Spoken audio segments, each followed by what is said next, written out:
नमस्कार दोस्तों, आप सभी का एक बार फिर से हार्दिक स्वागत है। इस सेशन में हम बात करेंगे 12 अगस्त के एडिटोरियल सेशन की। और मैं बताना चाहूँगा आपको कि मॉर्निंग में एक सेशन अपलोड हुआ था। उस सेशन में कुछ अलग अलग न्यूज़पेपर के अलग अलग न्यूज़ आर्टिकल के कुछ सेंटेंसेस हमने डिस्कस किए हैं, जहाँ पे ग्रामर के कॉन्सेप्ट्स बहुत अच्छे से आपके क्लियर हो जाएंगे। अगर आपने वो सेशन नहीं देखा है तो सेशन जाकर ज़रूर देखें। और इस सेशन में हम बात करने वाले हैं आज के द हिंदू एडिटोरियल की। तो स्टार्ट करते हैं इस मोटिवेशनल कोट के साथ, you do not find the happy life, you make it. कि हैप्पी लाइफ मिल नहीं जाती है, बनानी पड़ती है। हमारे एफर्ट्स हमें पुट करने पड़ते हैं। हमारे हार्डवर्क के द्वारा हम हमारे जीवन को खुशनुमा बना सकते हैं। तो प्रयास जारी रखें, कोशिश करते रहें, मेहनत करते रहें। और ये एक स्पेशल फीचर जो जोड़ा गया था कल से ही, न्यूज़ हेडलाइन। तो कुछ न्यूज़ हेडलाइंस के द्वारा हम वर्ड्स को जानने का प्रयास करेंगे। उस वर्ड का उस कंटेक्स्ट में मीनिंग क्या है ये हमें समझ में आ जाएगा।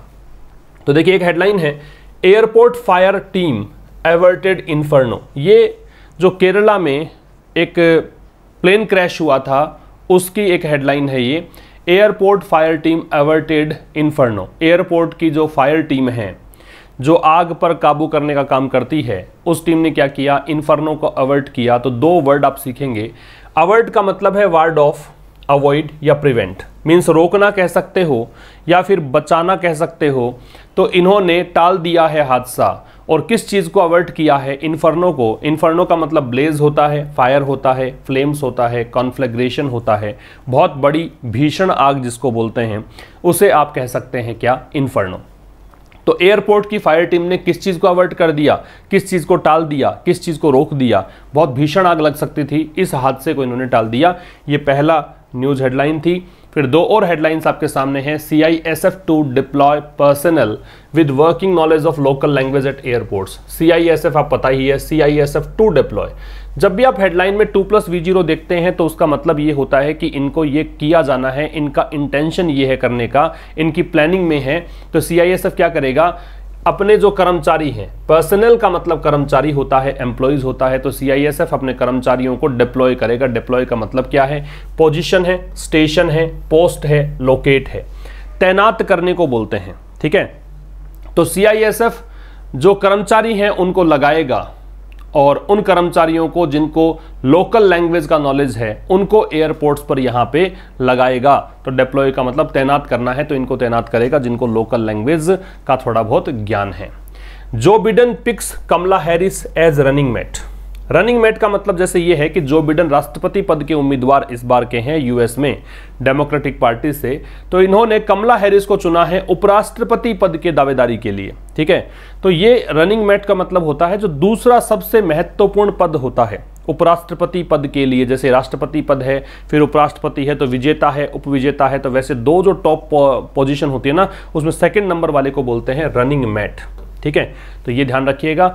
अब चलिए बता देता हूं आशीष क्लासेस के बारे में। ये ऐप जरूर से आपको डाउनलोड कर लेनी चाहिए क्योंकि बहुत इंटरेस्टिंग फीचर्स यहां पर उपलब्ध होने वाले हैं आपको। काफ़ी सारे पेड कोर्सेज अवेलेबल हैं।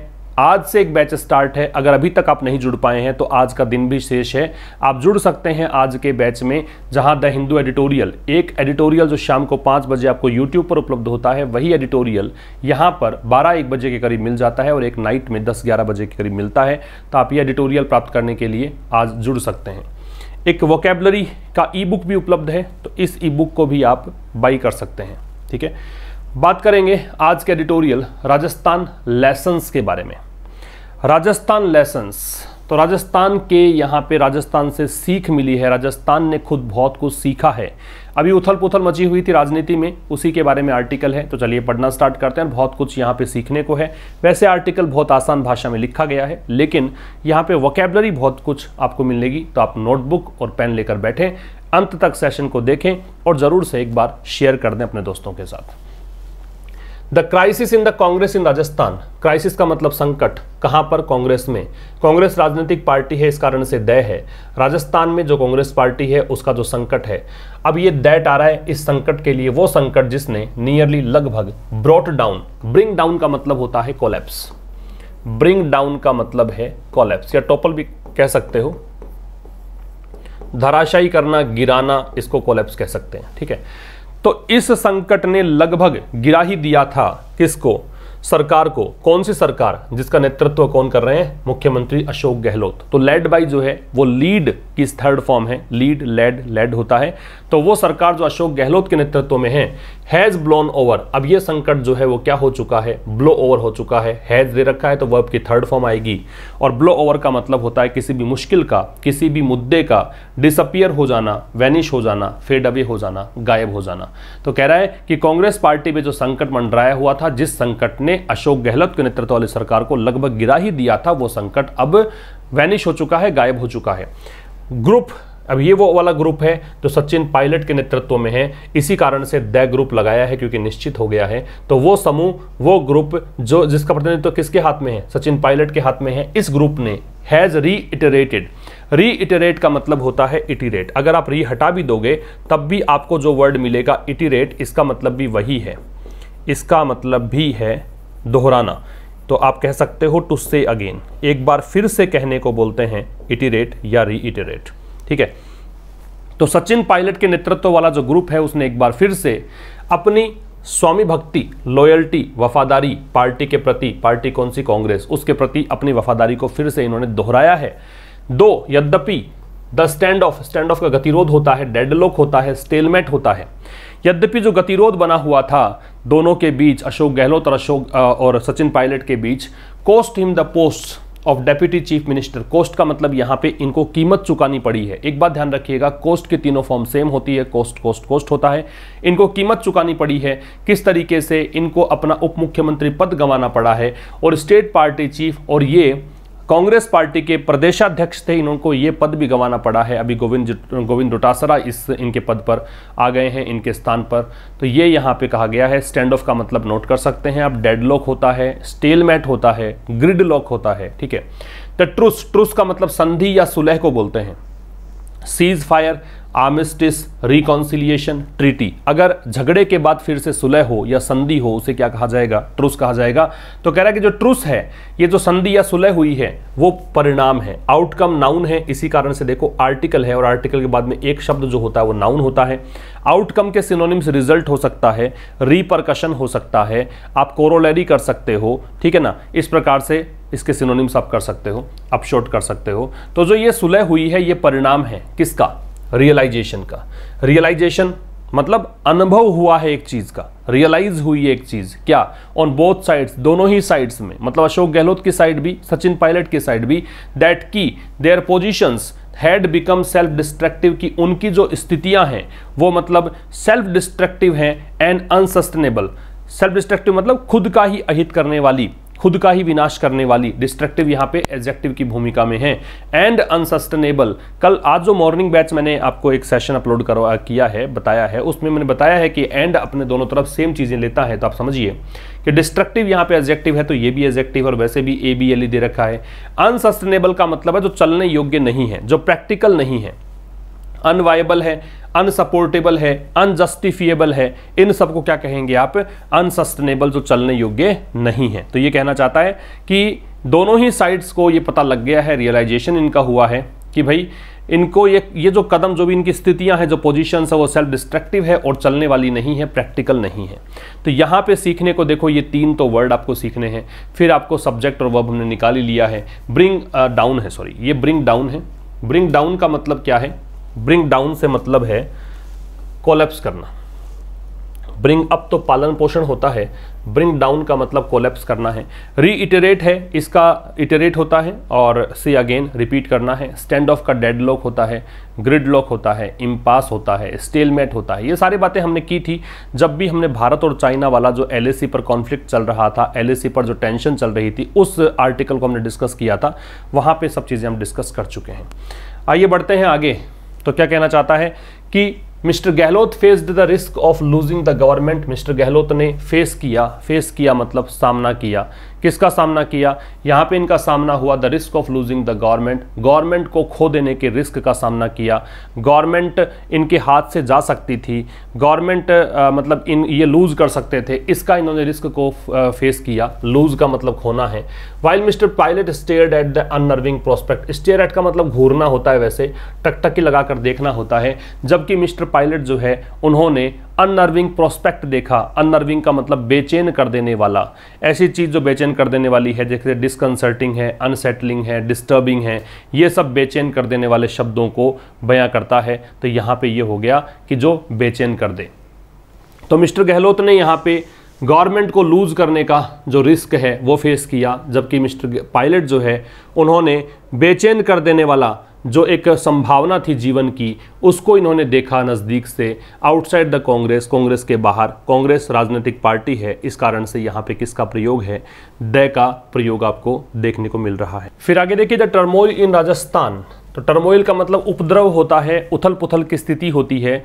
तो राजस्थान में जो टर्मोइल की स्थिति है, has also been yet another occasion, ये भी रही है एक और अवसर। तो राजस्थान में जो उथल पुथल की स्थिति बनी हुई है वो यहाँ पे हैज़ ऑल्सो बीन रही है यट अनदर ओकेजन। अब यट जब लगता है किसी भी चीज़ से पहले, मतलब यट अनदर, इसका मतलब है कि एक बार फिर से, 2-3 बार कोई चीज़ हो चुकी है, एक बार फिर से हो चुकी है, तो उसको यट अनदर कहेंगे। तो ये एक और अवसर बना है to note with deep concern, ये नोट करने का, ये अनुभव करने का। विद डीप कंसर्न, विद का मतलब साथ, डीप का मतलब गहरा, कंसर्न मतलब चिंता।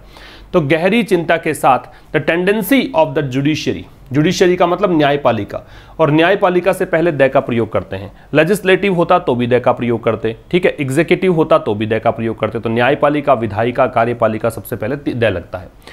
तो यहाँ पे एक और अवसर मिला है कि पूरी गहन चिंता की जाए, किस बारे में चिंतन किया जाए। द टेंडेंसी, टेंडेंसी का मतलब प्रवृत्ति होता है, इंक्लिनेशन होता है, प्रोक्लिविटी होता है, ठीक है।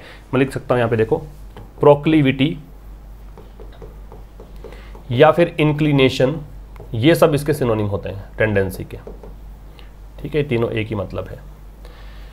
तो ये एक प्रकार से एक अवसर बना है कि चिंता की जाए या फिर चिंतन किया जाए, टेंडेंसी ऑफ जुडिशरी, न्यायपालिका की प्रवृत्ति के बारे में, to overstep its remit set by law, कि न्यायपालिका क्या कर रही है, न्यायपालिका या जो कोर्ट वगैरह हैं वो ओवर स्टेप कर रहे हैं। ओवर स्टेप का मतलब है उल्लंघन करना, जो लिमिट उनके पास है उससे ज़्यादा वो कुछ कर रहे हैं। तो यहाँ पे देख सकते हैं अननर्विंग के सिनोनिम तो आपने देख ही लिए यहाँ पे। ओवर स्टेप का मतलब कॉन्ट्रावीन करना है, वायलेट करना है, ट्रांसग्रेस है या ब्रीच है, उल्लंघन करना नियम आदि का।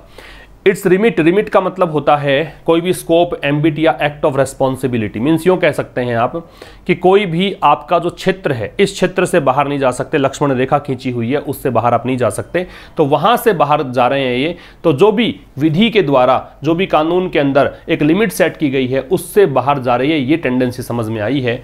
ब्रेजन पार्टिजनशिप ऑफ द गवर्नर, एक चीज और समझ में आई है, ब्रेजन का मतलब बेशर्मी पूर्ण, निर्लजता पूर्ण। तो बोल्ड एंड शेमलेस, ओडेशियस या फिर सॉसी। पार्टिजनशिप होता है एक प्रकार से कट्टरता किसी एक व्यक्ति या एक संगठन के प्रति, ठीक है। तो यहां पे गवर्नर का एक रुख सामने आया है कि गवर्नर ने बड़ा ही दुस्साहस दिखाया या फिर निर्लज्जता दिखाई, कि केवल और केवल यहां साफ नजर आया कि वो केंद्र सरकार का पक्ष लेते नजर आए, बिल्कुल बीजेपी के पक्ष में। इसी कारण से पार्टिजनशिप कहा। And misuse of central agencies to tilt the political balance, ये तो tilt the political balance, tilt, tilt का मतलब झुकाव होता है, झुकना होता है, और टिल्ट द पॉलिटिकल बैलेंस, आप टिल्ट द बैलेंस करोगे तो किसी भी जो संतुलित स्थिति है उसको असंतुलित कर देना होता है। और ये एक प्रकार से यूँ कहें कि खुद के पक्ष में करने की कोशिश होती है, तो ये कह रहे हैं। और तीसरी बात एक समझ में आई कि मिसयूज ऑफ सेंट्रल एजेंसीज, की सेंट्रल एजेंसीज का दुरुपयोग हो रहा है, किसके लिए, पॉलिटिकल बैलेंस को बिल्कुल स्पॉइल करने के लिए, राजनीतिक संतुलन की स्थिति जो है उसको स्पॉइल करने के लिए ऐसा हो रहा है। मैं रिपीट कर देता हूं, देखो इसको, यहां पर वर्ड बहुत कुछ जानने को थे। मिस्टर गहलोत ने यहां पे रिस्क फेस किया गवर्नमेंट को लूज करने का, कि गवर्नमेंट उनके हाथ से जा सकती थी, जबकि मिस्टर पायलट ने यहां बहुत नजदीक से देखा कांग्रेस से बाहर जाकर कि जीवन की एक बेचैन कर देने वाली संभावना को देखा। अननर्विंग के सिनोनिम से डिस्कंसर्टिंग, अनसेटलिंग, डिस्टर्बिंग।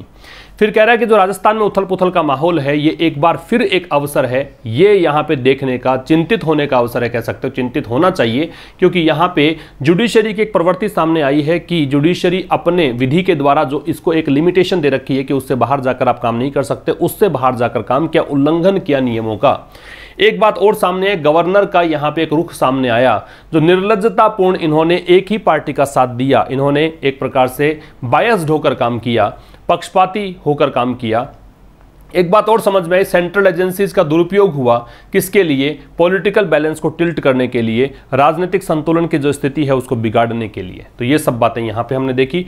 आगे बात करेंगे तो the crisis was primarily internal. ये जो संकट था वॉज था प्राइमरीली मतलब प्राथमिक तौर पे, शुरुआत में अगर देखें तो इंटरनल था, आंतरिक था टू द कांग्रेस के लिए। तो ये जो संकट था ये कांग्रेस का अंदरूनी संकट था शुरुआत में अगर बात करें।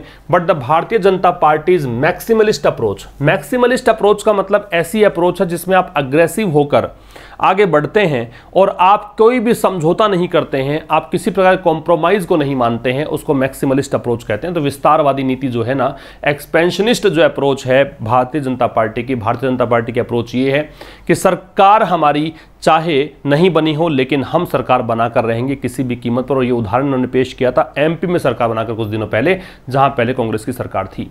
तो कांग्रेस जो क्राइसिस है वो प्राथमिक रूप से कांग्रेस का एक आंतरिक संकट था, लेकिन भारतीय जनता पार्टी के जो ये अप्रोच है, मैक्सिमलिस्ट अप्रोच है, to capture power at all cost. कौन सी अप्रोच? कैप्चर पावर, की सत्ता को अधिग्रहित करना है, सत्ता को कैप्चर करना ही है, एट ऑल कॉस्ट, किसी भी कीमत पर। एट ऑल कॉस्ट का मतलब कुछ भी हो जाए, येन केन प्रकारन, किसी भी कीमत पर हम सत्ता हथियाएंगे, वॉज एविडेंट। तो ये जो अप्रोच थी वो यहां पे स्पष्ट नजर आई। ये सब्जेक्ट है, इसको देखकर वॉज है, एविडेंट का मतलब बिल्कुल ऑब्वियस है, बिल्कुल एपरेंट है, बिल्कुल क्लियर है, इसको बोलते हैं एविडेंट। ठीक है, मतलब बिल्कुल स्पष्ट है। तो क्राइसिस को देखकर वॉज था, मैक्सिमलिस्ट अप्रोच को देखकर वॉज है। फिर देखो द अनसिमली पावर स्ट्रगल, अनसिमली का मतलब होता है इनएप्रोप्रिएट, अनुपयुक्त को बोलते हैं, इम्प्रॉपर को बोलते हैं। तो ये जो अनुपयुक्त पावर स्ट्रगल है मतलब सत्ता के लिए जो लड़ाई है, स्ट्रगल है, संघर्ष है, और ये बिल्कुल अनुपयुक्त संघर्ष है। Had derailed governance in the state, इसने क्या किया था? इसने गवर्नेंस को, स्टेट कौन सा है? राजस्थान। चूंकि हमें पता लग गया है कि हम किस स्टेट की बात कर रहे हैं, इस कारण से यहां पे द का प्रयोग है। तो इस राज्य में जो सत्ता है, शासन है, सुशासन है, उसको इसने पटरी से उतार दिया। डीरेल का मतलब पटरी से उतार देना। पटरी से उतार देने का मतलब कोई भी चीज स्मूथली चल रही है तो उसको इन्होंने क्या कर दिया? उसको इन्होंने मतलब उस स्मूथनेस को इन्होंने गायब कर दिया, खत्म कर दिया कह सकते हो। तो कह रहा है कि जो ये अनुपयुक्त पावर का जो एक संघर्ष है इस स्टेट में, उसने शासन जो चल रहा था, सही सुशासन चल रहा था, कोई कुछ भी कहें, गवर्नेंस चल रहा था, उसको इन्होंने पटरी से उतार दिया। इन द मिडस्ट ऑफ, इसको हमने मिडस्ट बोलना सीखा था, के दरमियान होता है, ऑफ ए पेंडेमिक। और ये भी किस दौर में कि जब वैश्विक महामारी से पूरा विश्व जूझ रहा है, भारत में तो सबसे बड़ा संकट ये मंडरा रहा है, उस समय एकजुट होकर लड़ने की जरूरत थी, और यहाँ पे पावर संघर्ष। तो इसीलिए लेखक ने कहा कि अनुपयुक्त था, कोई जरूरी नहीं था ऐसा करना। ये कभी कभी समय अगर उपयुक्त होता तो आप करते तो बढ़िया लगता, लेकिन यहाँ पे आप कर रहे हो ऐसे दौर में जहां मिलजुल कर एकजुट होकर काम करने की जरूरत है। तो पेंडेमिक के दौर में, now that a settlement has been reached, अब जबकि एक सेटलमेंट हो चुका है, हैज बीन रीच्ड ये पैसिव वॉइस है, मतलब सेटलमेंट यहां पे किया जा चुका है, पैसिव वॉइस हो गया कि मतलब समझौता हो चुका है। The centre and the state, तो केंद्र सरकार और राज्य सरकार, आगे the Bharatiya Janata party, BJP party, and all sections with in the ruling party, और जो सत्ताधारी पार्टी है उसके सारे सेक्शंस, सारे के सारे मतलब जो भी उसके भाग हैं, मस्ट कम टुगेदर, इनको सभी को साथ आना चाहिए, टू कॉम्बैट द पेंडेमिक, किसके लिए? इस वैश्विक महामारी का सामना करने के लिए। कॉम्बैट का मतलब फाइट है, लड़ने के लिए। ठीक है, तो इस वैश्विक महामारी से लड़ने के लिए इन सभी को साथ आना चाहिए। एक बार आप फिर देख सकते हैं कि भारतीय जनता पार्टी राजनीतिक पार्टी है, इसका मतलब यहां पे द का प्रयोग हम करेंगे। समझ में आ गया? इससे आगे देखिए, the Congress is facing the most severe crisis. The Congress, फिर देखो राजनीतिक पार्टी है, कांग्रेस के लिए इज है, कांग्रेस फेस कर रही है, सामना कर रही है द मोस्ट सीवियर क्राइसिस का मतलब सबसे गंभीर संकट का। सीवियर का मतलब बहुत ही गंभीर, क्राइसिस का मतलब संकट। तो सबसे गंभीर संकट का ये सामना कर रही है इन इट्स हिस्ट्री, मतलब अपने इतिहास में। ये इट्स जो है पजेसिव एडजेक्टिव है कांग्रेस के लिए, और पजेसिव एडजेक्टिव के बाद में नाउन लगता है, तो हिस्ट्री यहाँ पे नाउन है। तो कांग्रेस अपने इतिहास में सबसे बड़ा संकट यहाँ पे फेस कर रही है। इससे बड़ा संकट कांग्रेस ने कभी नहीं झेला। फिर कह रहा है and it can not afford any complacency, और इट है वो प्रोनाउन है, कांग्रेस नाउन है, इसके स्थान पर आया है। कैन नॉट अफोर्ड, और ये अफोर्ड नहीं कर सकती, वहन नहीं कर सकती क्या, एनी कॉम्प्लेसेंसी। कॉम्प्लेसेंसी का मतलब क्या होता है, लापरवाही या फिर सेटिस्फैक्शन या स्मगनेस, संतुष्टि को बोलते हैं। और ये यहां पे अफोर्ड नहीं कर सकती किसी भी संतुष्टि को, किसी भी कह सकते हो कि संतुष्ट नहीं हो सकती है, कोई लापरवाही नहीं बरत सकती Congress in keeping it's house in order. Keep its house in order का मतलब है अपने मामले कम से कम सुलझा कर रखना, अपनी चीजों को सही तरीके से मैनेज करना। तो यहां अपनी चीजों को मैनेज करने में यहां लापरवाही नहीं बरत सकती कांग्रेस, क्योंकि कांग्रेस का सामना अपने इतिहास में सबसे बड़े संकट से हो रहा है। फिर the party is constantly eight the receiving and. ये देखो, एट द रिसीविंग एंड का मतलब है कि आप पर अटैक हो रहा है, आप एक प्रकार से सब्जेक्ट टू हैं अटैक या फिर कोई क्रिटिसिज्म, आपकी आलोचना हो रही है, उसको बोलते हैं रिसीविंग एंड।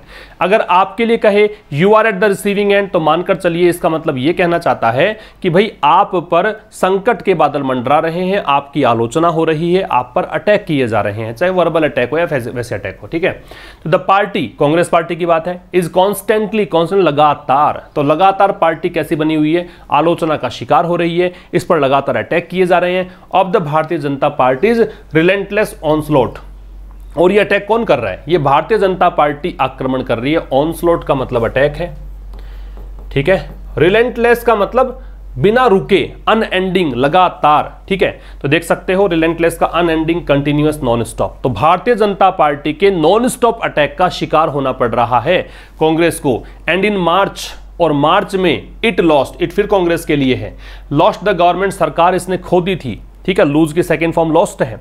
तो मार्च के महीने में, अब देखो मंथ के नेम से पहले इन लगता है तो इन लग रहा है, अगर ईयर होता तो भी इन लगता। तो मार्च के महीने में इस कांग्रेस पार्टी ने अपनी सरकार खो दी थी, कहां पर, मध्य प्रदेश में।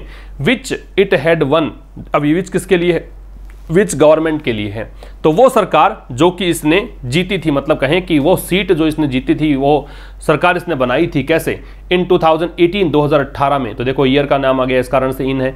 Along with Rajasthan and Chhattisgarh, इन दोनों के साथ साथ, अलोंग विद का मतलब होता है पैरेलल, तो एमपी में सरकार बनाई थी और साथ साथ में छत्तीसगढ़ कांग्रेस सरकार बनाई थी, तो इसको तो ये खो ही चुकी है मार्च के महीने में।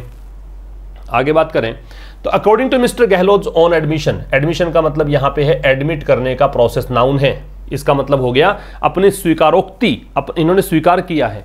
तो मिस्टर गहलोत ने जो स्वीकार किया है चीजें, उनके अनुसार, अकॉर्डिंग टू मतलब के अनुसार, there was no communication, there से स्टार्ट हुआ है तो आपको पता है इन्वर्जन लगेगा, ये वर्ब पहले है। नो कम्युनिकेशन को मैंने हाईलाइट किया है, ये सब्जेक्ट है।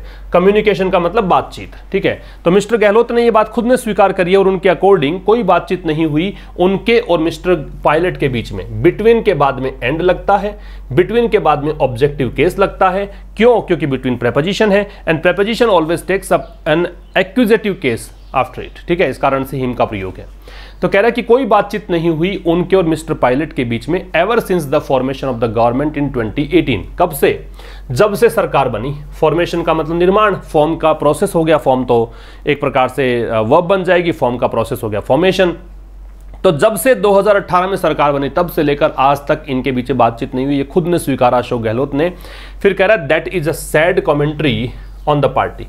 दैट, ये जो बात है ना, ये कि बातचीत ही नहीं हो रही, कि दोनों बड़े नेता हैं, एक मुख्यमंत्री है एक उप मुख्यमंत्री, बातचीत नहीं हो रही, कैसे सरकार चलाओगे आप। तो ये जो दैट, ये जो चीज है वो एक दुखद कमेंट्री है ऑन द पार्टी। कमेंट्री टिप्पणी, टीका टिप्पणी को बोलते हैं कमेंट्री। तो ये एक प्रकार की दुखद एक टिप्पणी है पार्टी को लेकर। Mister pilot has said, mister pilot ने कहा है कि ही रिजॉर्टेड टू, रिजॉर्ट के साथ में टू लगता है, इसका मतलब अंतिम रूप से सहारा लेना। जब आप हार गए हैं, थक चुके हैं, आपके पास कोई विकल्प नहीं बचा है और आप अंततः किसी चीज के शरण में हैं, उसको बोलते हैं resort to. Recourse, have recourse to भी कर सकते हैं, हैव रिकोर्स टू, उसको भी शरण लेना ही बोलते हैं। तो मिस्टर पायलट ने कहा है कि उन्होंने सहारा लिया। रिबेलियन का मतलब विद्रोह, जो इन्होंने विद्रोह किया था ना अभी, बगावत की थी, उस बगावत को बोलते हैं रिबेलियन। तो मिस्टर पायलट ने कहा कि उन्होंने बगावत का सहारा लिया। कब लिया? Only after his grievances went unheeded. Unheeded का मतलब होता है ध्यान नहीं दिया, ठीक है। हीड का मतलब पे अटेंशन, और ये क्या हो गया कि अटेंशन पे नहीं किया गया। ग्रीवेंसेस का मतलब नाराजगी होती है, कंप्लेन होती है, आप इसको कंप्लेन कर सकते हो, शिकायतें, ठीक है। कंप्लेन को बोलते हैं ग्रीवेंसेस। तो मिस्टर पायलट ने कहा कि मैं बागी तब हुआ, बगावत तब करी जब मेरी बातों को सुना ही नहीं गया। मैं बार बार मैं कह रहा था कि मैं असंतुष्ट हूं सरकार की कार्यप्रणाली से, मैं सरकार के खिलाफ आवाज उठाना चाहता हूं, किसी ने मेरी बात नहीं सुनी, मैंने बगावत का सहारा लिया। दिस ब्रिंकमैनशिप, ये ब्रिंकमैनशिप क्या होती है? ब्रिंकमैनशिप पॉलिटिकल एक स्पेयर में यूज होने वाला वर्ड है। इसका मतलब ये होता है कि कोई बात अगर आपकी नहीं मानी जाएगी तो एक चैलेंज, एक चुनौती दी जाती है, एक वार्निंग दी जाती है कि मैं कोई खतरनाक स्टेप उठाने वाला हूं, उसको ब्रिंकमैनशिप बोलते हैं। तो सचिन पायलट ने भी ऐसा किया, बार बार में कह रहे थे कि आप मेरी बात सुन लो वरना मैं कोई ना कोई डेंजरस स्टेप उठा लूंगा और कहीं आपकी सरकार को गिराने का प्रयास करूंगा। तो वही ब्रिंकमैनशिप है। तो ये ब्रिंकमैनशिप जो है, might have taught them both. Might actual में रिमोट पॉसिबिलिटी के लिए आता है, दूर की संभावना, वीक पॉसिबिलिटी के लिए आता है। तो शायद इस ब्रिंकमैनशिप ने उन दोनों को ही कुछ ना कुछ सिखाया हो। ठीक है, अब might have plus third form है, इसका मतलब पास्ट में भी लेके जाना पड़ेगा। किसी भी मॉडल के साथ में हैव जोड़ते हैं आप, इसका मतलब वो मॉडल पास्ट में चला जाता है। तो यहां पे ये कहना चाहता है कि हो सकता है कि जो ब्रिंकमैनशिप है, ये जो सचिन पायलट यहां पे बागी हुए उनकी बात नहीं मानने के कारण, तो ये शायद इन दोनों नेताओं को इन्होंने कुछ ना कुछ सिखाया होगा। And the parties central leadership, और जो पार्टी की सेंट्रल लीडरशिप है, मतलब पार्टी का जो केंद्रीय नेतृत्व है, सम लेसन्स फॉर द फ्यूचर, तो उनके लिए भी कुछ लेसन्स यहां पे भविष्य को लेकर है। पार्टी के नेतृत्व है, सोनिया गांधी, राहुल गांधी, वरिष्ठ नेता लोग, उनके लिए भी एक सीख है कांग्रेस के लिए, इस घटना से पता लगता है। आगे है the resolution of the crisis. Resolution का मतलब होता है हल, सॉल्यूशन। तो इस संकट का जो सॉल्यूशन है, टुक द इंटरवेंशन। इंटरवेंशन का मतलब होता है हस्तक्षेप, इंटरफेरेंस कह सकते हो, इंटरफेरेंस। तो इन्होंने, मतलब इसमें हस्तक्षेप करना पड़ा किसको? फॉर्मर कांग्रेस प्रेसिडेंट, भूतपूर्व कांग्रेस के अध्यक्ष राहुल गांधी को। तो इसका हल निकालने के लिए कांग्रेस के भूतपूर्व अध्यक्ष राहुल गांधी को इंटरफेयर करना पड़ा। हु कमांड्स, अब ये हु राहुल गांधी के लिए है।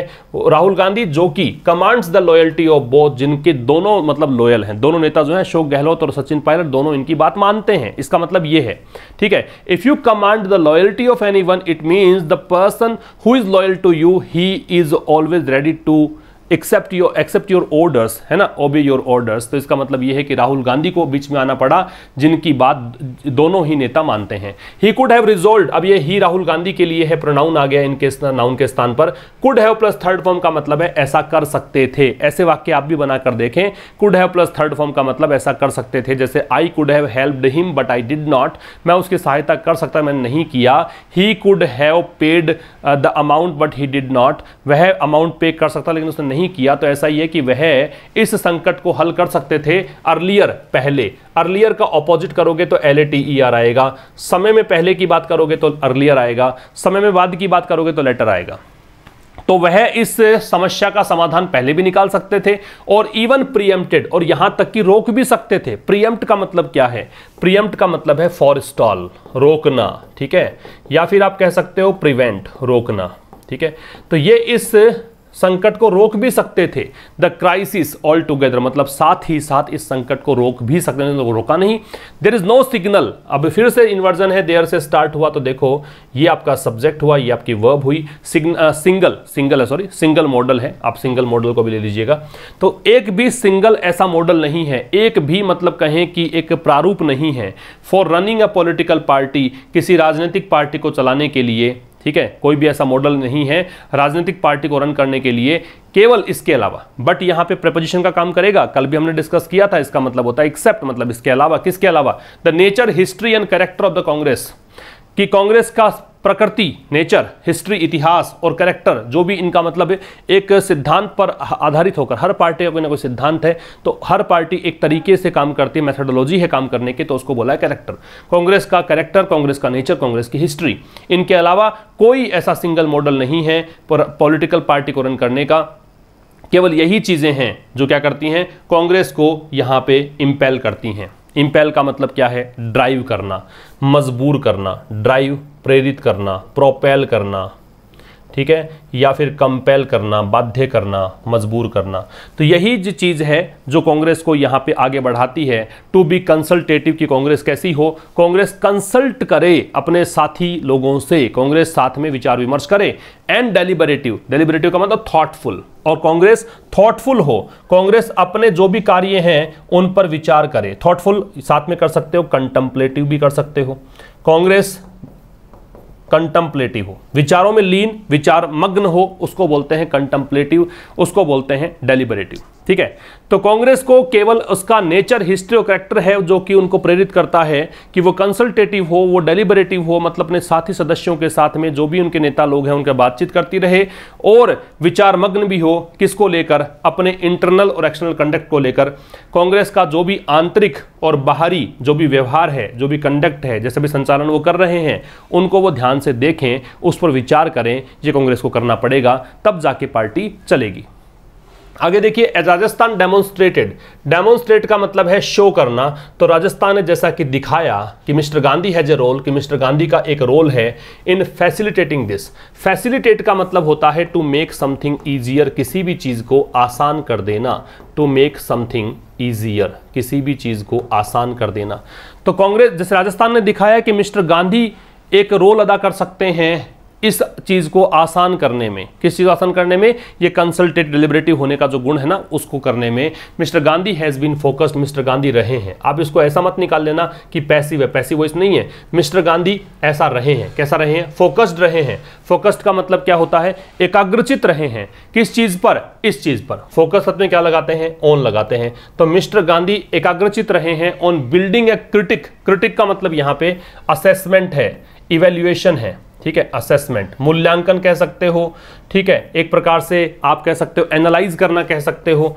तो मिस्टर गांधी फोकस्ड रहे हैं विश्लेषण करने में या फिर मूल्यांकन करने में। किस चीज़ का? भारतीय जनता पार्टी का। हमेशा भारतीय जनता पार्टी के पीछे लगे हैं कि भारतीय जनता पार्टी कब गलती करे और उसको कैसे उजागर करें, इस चीज़ पर ध्यान फोकस इनका रहा है। एंड इट्स गवर्नमेंट, और सरकार की जो इसके पार्टी की जो सरकार है उस पर। लेकिन ऐसी जो नीतियां हैं, ये पॉलिटिक्स का मतलब यहां पे राजनीति कह सकते हो, नीतियां कह सकते हो। ऐसी जो पॉलिसीज हैं राहुल गांधी की विल बी इफेक्टिव, प्रभावी कब होंगी? Only when reinforce. रीइंफोर्स का मतलब होता है स्ट्रेंथन करना, मजबूती देना।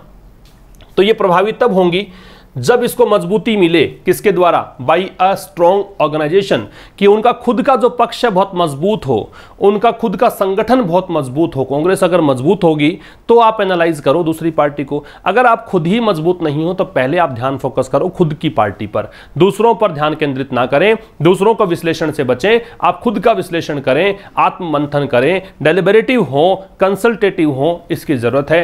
ही हैज स्ट्रॉन्ग ओपिनियंस, ही राहुल गांधी के लिए है, उनके स्ट्रॉन्ग ओपिनियंस हैं, बहुत ही कड़ी राय है कह सकते हो। किस चीज को लेकर? On what the Congress should do ideally be, कि कांग्रेस जो है कैसा आदर्श रूप से होनी चाहिए, इस बात को लेकर उनकी राय बड़ी ही स्ट्रॉन्ग है। But he has no option, उनके पास कोई विकल्प नहीं है but to start with what it currently is. केवल ये स्टार्ट कर सकते हैं कि वर्तमान में कांग्रेस जिस भी स्थिति में है, इट यहां कांग्रेस के लिए है कि वर्तमान में कांग्रेस जिस भी स्थिति में है उसी के साथ स्टार्ट करना पड़ेगा। आदर्श रूप में क्या होनी चाहिए वो बात बाद में, लेकिन अभी आपके पास जो भी संसाधन है उसी को लेकर आगे बढ़ना पड़ेगा। तो ये आपका आज का एडिटोरियल था। बात करेंगे इंपेल, ये एक रिवीजन है। इंपेल का मतलब क्या है? इंपेल का मतलब प्रोपेल। तो एक नंबर को जोड़ दीजिए सी से। फिर क्रिटिक है, क्रिटिक का मतलब क्या है? क्रिटिक से मतलब है एनालिसिस, बी। फिर रीइंफोर्स है, रीइंफोर्स का मतलब मजबूती देना होता है, तो स्ट्रेंथन। ठीक है, कुछ वर्ड्स मैंने वहां हाईलाइट किए हैं, कुछ हाईलाइट नहीं किए हैं, तो यहां पे देख लीजिएगा, इस प्रकार से मैंने अरेंज किया इन सब चीजों को। प्रीएम्प्ट का मतलब है फॉरस्टॉल, तो ई। फिर डेलिबरेटिव जो है इसका मतलब क्या है? डेलिबरेटिव का मतलब है थॉटफुल, विचारों में लीन, कंटम्पलेटिव, ये सब। तो ये आपके रिवीजन का एक्सरसाइज कंप्लीट हो गई है। अब बात करें ट्रांसलेशन की, तो उसने अपने व्यापार के बारे में गलत अनुमान लगाए और बड़े नुकसान झेले। यहां पे एक चीज सीखनी है आपको, मेक बैड शॉट, इसका मतलब गलत अनुमान लगाना। तो लगाए, मैंने कल ही बताया था कि आ ई ए की मात्रा आए, पास्ट की बात करते हैं तो पास्ट इंडेफिनिट का सहारा लेते हैं, सेकंड फॉर्म का सहारा लेते हैं। तो उसने अपने व्यापार के बारे में गलत अनुमान लगाए, तो he made bad shot about his business, है ना। और क्या किया? बड़े नुकसान झेले। झेलने के लिए इनकर भी कर सकते थे, सफर भी कर सकते हो, ह्यूज लॉसेज, बहुत बड़े नुकसान झेले। आगे बात करेंगे हम कभी भी इस बात पर सहमत नहीं होंगे। तो देखो एक यहाँ पे चीज़ सीखने की है, फ्रेजल वर्ब होती है फॉल इन। फॉल इन का मतलब होता है अग्री होना। तो ये कह रहे हैं हम कभी भी ऐसा नहीं करेंगे। जब भी कोई काम करेंगे मतलब विल और शैल लगाना है, तो we will never fall in, शैल भी लगा सकते थे, we will never fall in on this matter, इस मुद्दे पर हम कभी भी सहमत नहीं होंगे। ठीक है। इसके बाद में एक विद्यार्थी को अपने अध्यापक के आदेशों का विरोध नहीं करना चाहिए, किसी के आदेशों का विरोध करना। तो यहाँ पे देखो fly in the face of, ये काफ़ी बार आपसे प्रीवियस ईयर एग्जाम्स में एसएससी की मैं खासकर बात कर रहा हूँ, पूछा गया था ये idiomatic phrase. Fly in the face of का मतलब है किसी की बात का पालन ना करना, अवज्ञा करना, डिसओबे करना, फ्लाउट करना, है ना। तो एक विद्यार्थी को ऐसा नहीं करना चाहिए। कोई भी काम करना चाहिए, नहीं करना चाहिए, शुड का प्रयोग करते हैं, नहीं करना चाहिए शुड नॉट। तो अ प्यूपिल, पीपल का शिष्य, विद्यार्थी, should not fly in the face of किस चीज का, अपने टीचर के आदेशों का, अ टीचर्स ऑर्डर्स। प्रीपोजिशन की बात करें तो he is accomplished in art. Accomplished का मतलब होता है कुशल, एकदम दक्ष, डेक्स्ट्रस। तो वह एकम्प्लिस्ड है आर्ट में। ठीक है। Narendra Modi is contemporary with, contemporary का मतलब समकालीन। तो ये समकालीन है डॉक्टर मनमोहन सिंह के, दोनों एक ही दौर के व्यक्ति हैं। और he will never assent to, assent to का मतलब है अग्री होना, सहमत होना। तो वह कभी भी आपके व्यू पॉइंट, आपके नज़रिए, आपके जो भी कह सकते हो विचार हैं, उनसे सहमत नहीं होगा। असेंट के साथ टू लगेगा, कंटेम्प्रेरी में विद लगेगा, एकम्प्लिस्ड में इन लगेगा। तो ये था दोस्तों आज का आर्टिकल। मुलाकात होगी कल शाम 5 बजे हमेशा की तरह। आप सभी लोग जो लाइव हैं लाइक कर दें, जरूर से शेयर कर दें। मिलते हैं कल शाम 5 बजे, तब तक के लिए नमस्कार। Thank you very much.